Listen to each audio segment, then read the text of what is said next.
lawasnya ini ya. Situasi di area perkebunan karet PT Brixton Desa Tinoka, Kecamatan Sipispis, Kabupaten Serdang Bedagai atau Sergai, Sumatera Utara sempat memanas, Kamis 25 Juni 2026.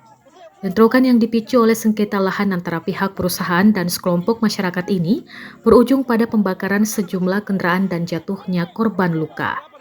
Menurut informasi yang dihimpun, aksi anarkis tersebut mengakibatkan satu unit truk, pengangkut karyawan dan puluhan sepeda motor milik perusahaan hangus terbakar di lokasi kejadian. Rekaman video yang memperlihatkan momen mencekam saat bentrokan dan kobaran api dari kendaraan yang terbakar itu pun sempat viral dan ramai beredar di media sosial Instagram. Selain kerugian material, insiden ini juga memakan korban jiwa. Sedikitnya 4 orang dilaporkan mengalami luka-luka.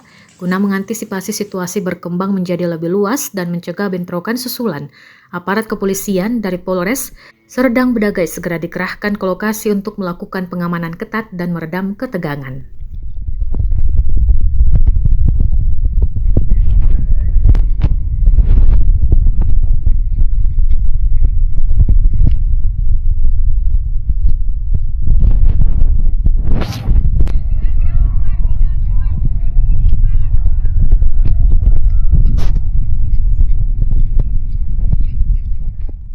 Download Tribun X sekarang, menghadirkan lokal menjadi Indonesia.